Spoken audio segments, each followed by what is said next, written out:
विपक्ष कांग्रेस की तरफ से कहा है कि ट्विटर तो बहाना है, सरकार लोगों की आवाज दबाना चाहती है। साथ ही सरकार ने कहा कि बैन करना हमारा मकसद नहीं है, लेकिन क्या प्रॉब्लम है, ट्विटर नियमों का पालन क्यों नहीं कर रहा है? इन्हीं तमाम सवालों के साथ आज चर्चा करेंगे। एक खास पैनल इस वक्त हमारे साथ मौजूद है। नेहा जोशी जी हमारे साथ मौजूद है, बीजेपी स्पोक्स पर्सन। मैडम स्वागत है आपका।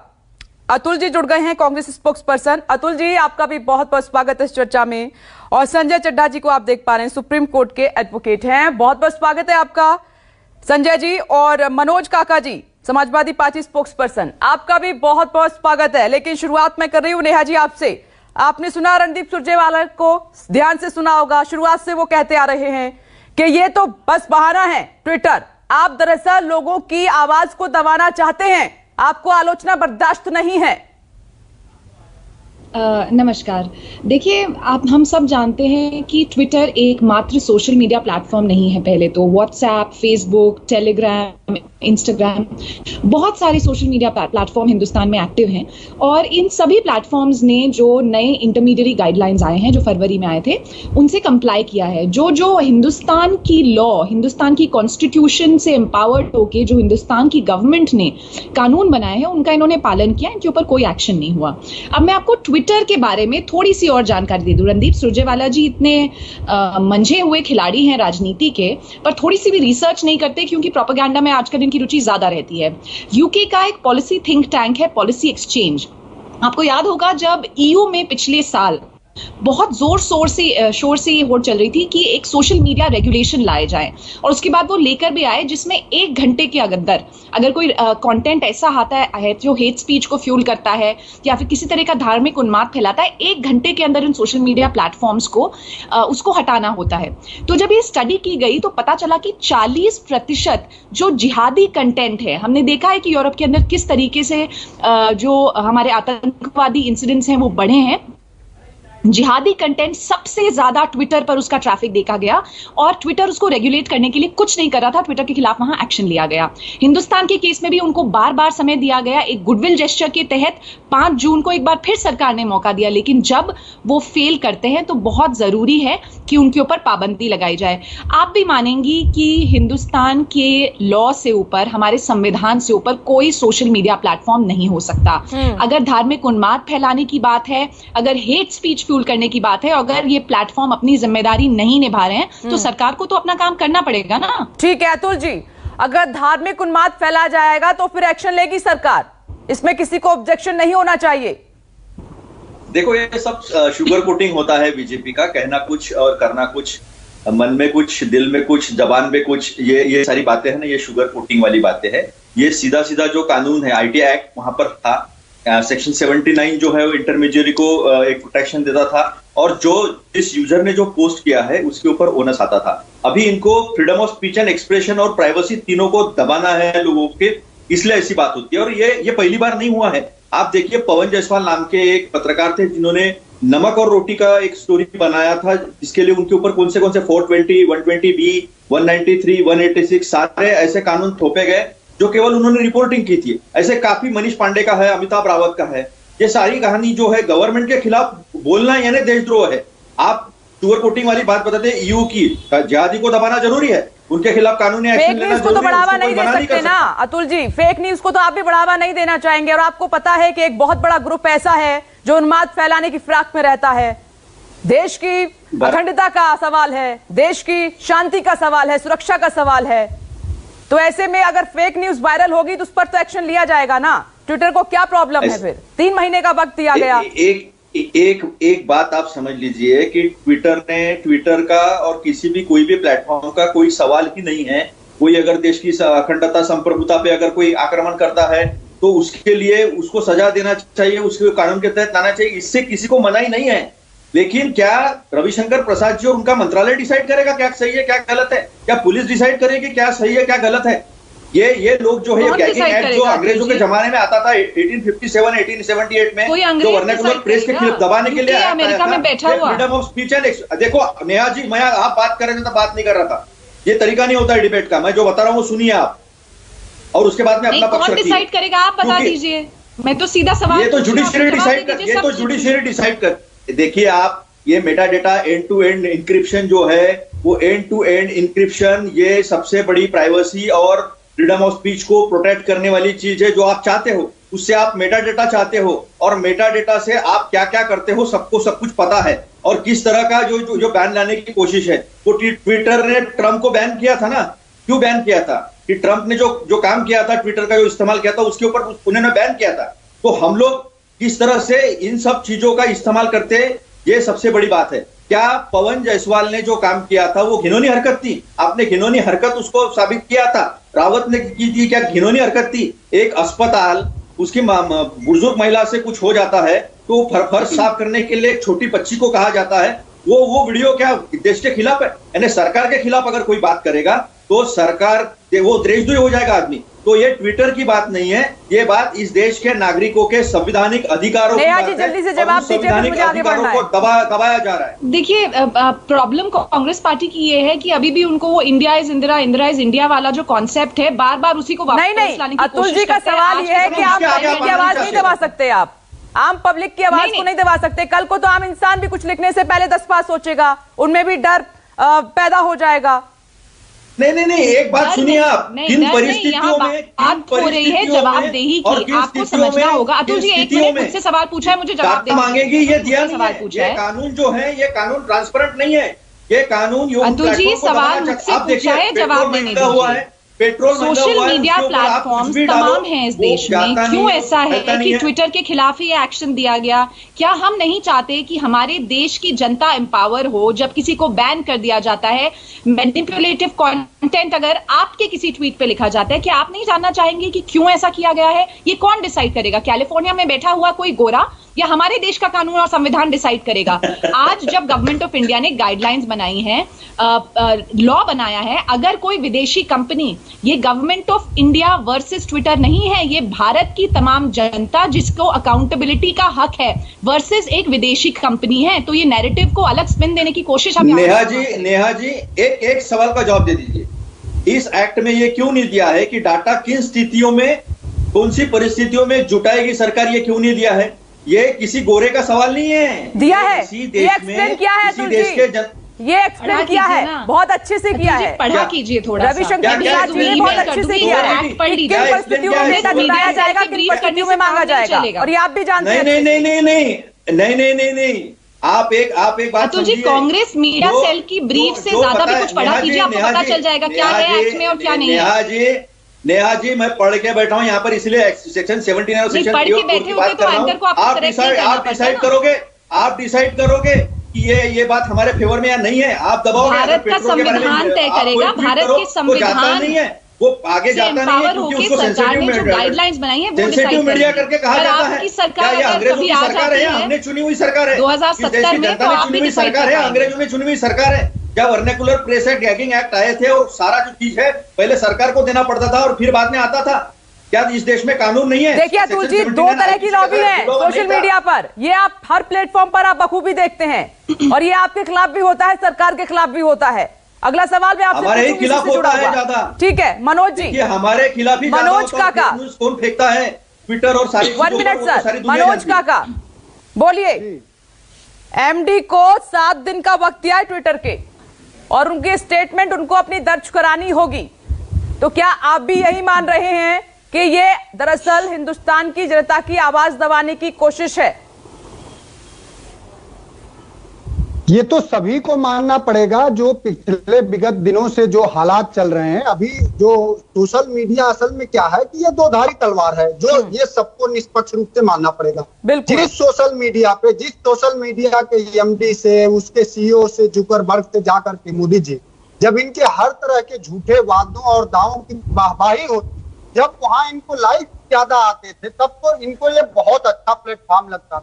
अब सोशल मीडिया क्या है कि इनके दावों की, भारतीय जनता पार्टी के दावों की पोल खुल गई है। अब लोग गांव से भी निकल के युवा इस पर आ गए हैं और पूछ रहे हैं कि जो बीजेपी 2 करोड़ रोजगार प्रतिवर्ष की बात करती थी, वो रोजगार कहाँ है?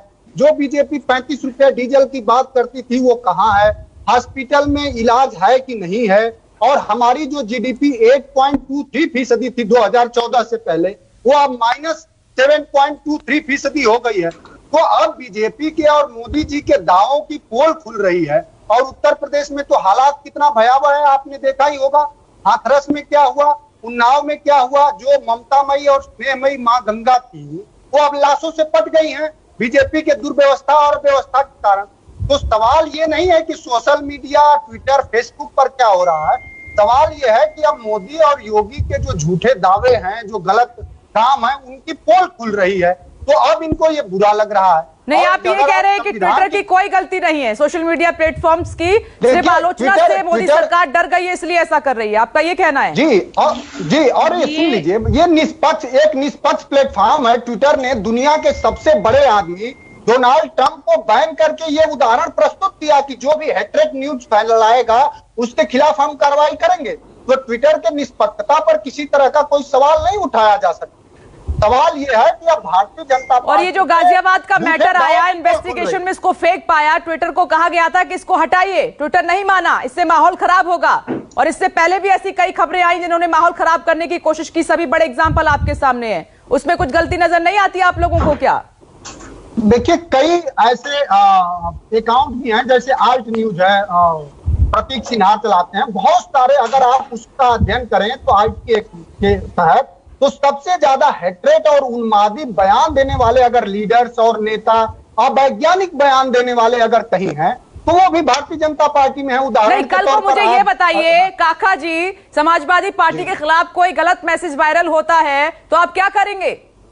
वेलकम करेंगे क्या उसको? आप नहीं हटवाएंगे क्या? ट्विटर इंडिया को नहीं टैग करेंगे क्या कि हमारी पार्टी की छवि खराब हो रही है, इसको हटाइए? जो भी गलत बयान हो, उस जिसने भी कंटेंट डाला हो, उस पर्टिकुलर व्यक्ति के खिलाफ अगर तो फिर क्या प्रॉब्लम है? दो तरीके की बातें क्यों कर रहे हैं आप टीवी पर बैठकर? नेहा जी जवाब दीजिए, मुझे मौका दीजिए के संजय जी का रुख करूंगी, जल्दी से जवाब दीजिए आप, जल्दी से जवाब दीजिए। हारता हुआ काका जी, दो तरीके की बातें मत कीजिए। पूछना चाहिए कानून के सामने, नेहा जी जवाब दीजिए। आर्टिकल 14 में ये कितना हास्यास्पद है कि आज न्यूज 24 पर उस पार्टी के प्रवक्ता अवैज्ञानिक बातों की दुहाई दे रहे हैं, जिस पार्टी के नेता ने कोरोना की जब वैक्सीन आई थी तो उसको बीजेपी वैक्सीन कह दिया था। क्या आपके घर से वैक्सीन आई थी क्या? किस वैज्ञानिक? आप नेहा, आप कितना वैज्ञानिक बनाए रखिए? जो मुझसे सवाल पूछा गया है उसका जवाब मुझे देने दीजिए। आपकी पार्टी के उम्मीद पहलवान इदरिसी पूरी एक साजिश के तहत धार्मिक उन्माद फैलाने की कोशिश करते हुए रंगे हाथों पकड़े जाते हैं, और ट्विटर पर ही उन्होंने लिखी हुई है अपनी पूरी प्रोफाइल, किस तरीके से समाजवादी पार्टी के वो नेता हैं, अखिलेश यादव जी के साथ उनकी तस्वीरें हैं, कॉर्पोरेटर भी शायद हो रहे हैं, और आप आज यहाँ पर मुकर जाएंगे कि वो तो आपकी पार्टी से जुड़े ही नहीं है। तो अखिलेश यादव जी जैसे लोगों की पार्टी जो बीजेपी वैक्सीन कहकर वैक्सीन हेजिटेंसी फैलाते हैं, कितने लाखों जो लोग जो कम शिक्षित हैं, गांव कस्बों में रहते हैं, वो आपकी लीडर की बेवकूफी भरी बातें सुनकर शायद वैक्सीन ना ले और इंडिया की जो वैक्सीन ड्राइव है वो प्रभावित हो। तो आप अवैज्ञानिक बातों की बात कर रहे हैं। आई मीन थोड़ी तो शर्म आ जाए आपको। लीडर ने साफ कहा कि जो वैक्सीन वैज्ञानिकों ने बनाई, डॉक्टरों ने बनाई, उसको ऐसे। अरे काका जी वो बात छोड़ दीजिए, पहले बीजेपी की वैक्सीन और उसके बाद आपके पार्टी के अध्यक्ष वैक्सीन लगवा लेते हैं, फिर वो सरकार की वैक्सीन हो जाती है। खैर, ये तमाम बातें ऐसी हुई हैं, ये और मुद्दा है। मैं आज इस पर बात कर रही हूं कि ये सोशल मीडिया प्लेटफॉर्म्स को लेकर ये जो आरोप प्रत्यारोप का दौर चल रहा है, ये कितना सही है। अब संजय जी सीधे मैं आपके पास आती हूँ। एक मेरा सवाल ये है कि जिस एक्शन की तैयारी हो रही है, जिस तरीके से, ठीक है संजय जी नहीं है, लेकिन नेहा जी मेरा सवाल आपसे ही है कि क्या कल को अगर ये हो गया तो अगर कोई आम इंसान भी कुछ लिखता है प्लेटफॉर्म पर, ट्विटर पर या अदर साइट पर, तो उनके खिलाफ भी कल को एफआईआर दर्ज हो जाएंगी? उनको कौन रोकेगा? आपको लगता नहीं है कि मिसयूज होगा? आप तो फिर बोलने का अधिकार ही छीन लेंगे आप जनता से। नहीं, मैं बार बार आपको ये बात कह रही हूँ कि इतने सारे सोशल मीडिया प्लेटफॉर्म्स हैं। क्यों ऐसा हुआ कि ट्विटर के साथ ही ये हुआ? ट्विटर ने पिछले साल जब डोनाल्ड ट्रंप तब प्रेसिडेंट थे अमेरिका के, और फ्री स्पीच का जो एक झंडा ट्विटर उठाए रखता है, क्या उनको सूट करता था कि वो डोनाल्ड ट्रंप को बैन कर दें ट्विटर से? कल को आपको और मुझे बैन कर देंगे क्योंकि उनको नहीं अच्छी लगेगी वो बात। एक बार ट्विटर पर इंडिया का मैप जिसमें कश्मीर को पाकिस्तान का भाग दिखाया गया था। 40 दिन लग गए थे उस मैप को हटवाने में। अगर यही यूरोप में हुआ होता तो 1 घंटे के अंदर उनको कंप्लाई करना पड़ता, क्योंकि यूरोप ने स्ट्रिक्ट लॉज इनैक्ट कर दी थी। आज जब पाबंदियां बढ़ाइए ना, बैंक की तरफ क्यों इशारा कर रहे हैं? पाबंदियां बढ़ाइए ना, तो मैडम बोलने की लिखने की आजादी आप छीन लेंगे आम जनता से, ये ठीक नहीं है। पाबंदियां ही तो बढ़ाई हैं। आप देखिए, यहाँ बैन करने की तो बात ही नहीं हुई है ना। क्लियर इंटरमीडिएट गाइडलाइंस लगाई गई, कहा 3 अफसर आप इंडिया में बिठाइए, कंटेंट जो स्क्रीनिंग हो वो इंडिया में हो, इंडियन लॉ के हिसाब से हो। क्यों कैलिफोर्निया में बैठा कोई बंदा डिसाइड करेगा कि नेहा जोशी जो लिख रही है, अतुल जी जो लिख रही है, वो हेट कंटेंट है या नहीं है? जब रेड फोर्ट पर ट्रैक्टर मार्च होता है, जब वहां पे हमारे नेशनल फ्लैग को डेसिक्रेट किया जाता है, वो हेट स्पीच में नहीं आता, वो इंफ्लेमेटरी कंटेंट नहीं है। लेकिन कैपिटल हिल पर जब इंसिडेंट होता है तो वो इंफ्लेमेटरी है। तो ये डबल स्टैंडर्ड नहीं चल सकते ना। हमारे देश की जो डिग्निटी है वो क्या और देशों से कम है? सिर्फ इसीलिए ये गाइडलाइंस लाई गई हैं। और यहाँ बैन करने की बात अभिषेक प्रसाद जी ने भी क्लियरली कह दी है। तो ट्विटर पर छिड़े विवाद को लेकर चर्चा लगातार हमारी जारी है। संजय जी, मैं आपके पास अब आती हूँ, सीधे रुक करना चाहूंगी। सवाल मेरा ये है कि अगर इतनी पाबंदियां लगा दी जाएंगी तो क्या फिर आम जनता को तकलीफ नहीं होगी? वो तो लिखने से पहले 100 बार डरेंगे, सोचेंगे। और दूसरी तरफ ये है कि क्या वाकई में आपको ये दिखाई दे रहा है कि ट्विटर अपनी मनमानी कर रहा है, उसे भारत की पॉलिसी से कोई लेना देना नहीं है? रुपेश जी, बहुत अच्छी बात है। मैं 2 मिनट लूंगा और जो कानून का प्रोविजन है वो बताने का प्रयास करूंगा। आईटी एक्ट आया, उसमें सेक्शन 79 है जिससे कि इंटरमीडिएटरी प्रोटेक्शन प्रोवाइड किया, और उसका मायना क्या है ये समझना होगा। किसी भी प्रकार से किसी थर्ड पार्टी, यानी कि जो प्रेषित करता है अपनी इंफॉर्मेशन, उसका कोई लिंक, उसकी कोई इंफॉर्मेशन, उसका कोई डाटा इत्यादि के लिए जो प्लेटफॉर्म है, जिसे आप कहते हैं कि ट्विटर, फेसबुक, ये प्लेटफॉर्म्स हैं, क्या होता है उसको प्रोटेक्शन मिलता था 79 से। 25 फरवरी 2021 एक नया रूल हम लोगों ने बनाया और भारत सरकार ने बनाया। उसमें भारत सरकार ने इंटरमीडिएटरी गाइडलाइन दिए और उसमें बड़े स्पष्ट तौर पे कहा कि 3 प्रकार के अधिकारियों की आवश्यकता है। मैं जल्दी से आपके सवाल का जवाब दूंगा, लेकिन सुनने वालों को ये पता होना चाहिए। 3 तरीके के residential what you call grievance officer होना चाहिए, जो कि ग्रीवांस को सुने, कंप्लायंस ऑफिसर होना चाहिए जो कंप्लायंस करे, और नोडल ऑफिसर होना चाहिए जो सरकार के साथ नीतियों में अपनी बातचीत करे। अब जैसा कि जो सबसे बड़ी बात है, इसको बनाने में कोई संशय नहीं और बाकी सब प्लेटफॉर्म्स ने मान भी लिया है, ट्विटर ने नहीं माना। इसके अलावा कई और नियम भी है इसमें, मात्र इतनी ही बात नहीं है। जैसे कि एक किस प्रकार से रिस्ट्रिक्ट किया जाए, ये स्पेशली सेक्शन 14, 15, 16 में व्याख्यान किया गया है इस चीज।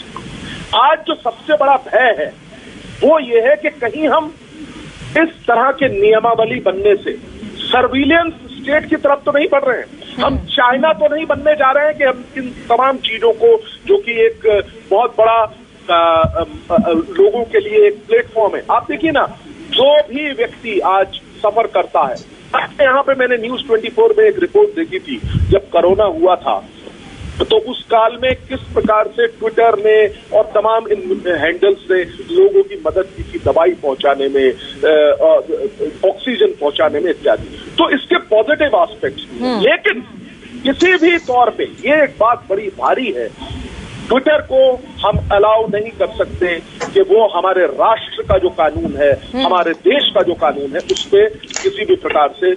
तो अतुल जी, अगर आप सत्ता में होते तो आप क्या करते, बताइए आप? सभी प्लेटफॉर्म्स ने उस नियम को मान लिया, ट्विटर को क्या आपत्ति है?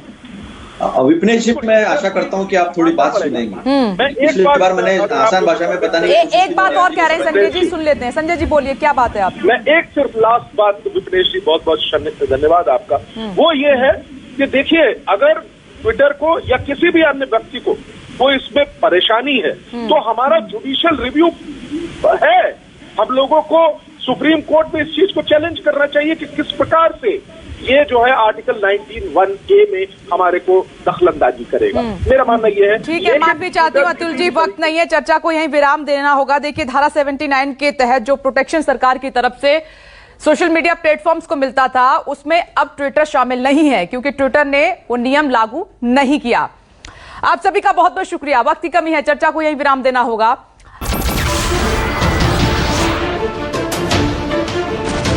नमस्कार, मैं हूं मानक गुप्ता। अगर आपको हमारा ये वीडियो पसंद आया हो तो इसे लाइक और शेयर जरूर करें, और हां, हमें सब्सक्राइब और फॉलो करना ना भूलें ताकि आप देश और दुनिया की कोई खबर मिस ना करें। तो जुड़े रहिए हमारे साथ और देखते रहिए न्यूज़ 24।